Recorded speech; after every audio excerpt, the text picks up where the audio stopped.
Hello everyone, কেমন আছো তোমরা সবাই? তো রিসেন্টলি আমি ডক্টর রাসেলের দুটো ফেস প্যাক অর্ডার করেছিলাম। একটা ছিল হোয়াইট স্কিন আর একটা হচ্ছে D10 ফেস প্যাক। তো আজকের আমি তোমাদের সাথে D10 ফেস প্যাকের রিভিউটাই শেয়ার করব।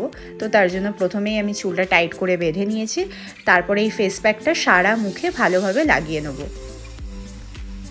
ফেস প্যাক লাগানো হয়ে গেছে, তো আমার বডিতেও ভীষণ পরিমাণ ট্যান পড়েছিল, ওই জন্য আমি একটু হাতেও এই প্যাকটা লাগিয়েছিলাম। তোমরা এটা ফেসের সাথে সাথে ফুল বডিতে ইউজ করতে পারো, যেখানে যেখানে তোমাদের ট্যানের প্রবলেম আছে। ব্যাস এটা রেখে দিয়ে তোমরা একটু 10 মিনিট মতো ওয়েট করবে। একটু পারলে ফোনই ঘেঁটে নেবে, যেটা আমি করছিলাম। তো এটা শুকিয়ে গেছে 10 মিনিট পরে। চলো এবারে ধুয়ে এসে তোমাদেরকে রিভিউটা দেখাচ্ছি। এই যে আমার ধোয়া হয়ে গেছে।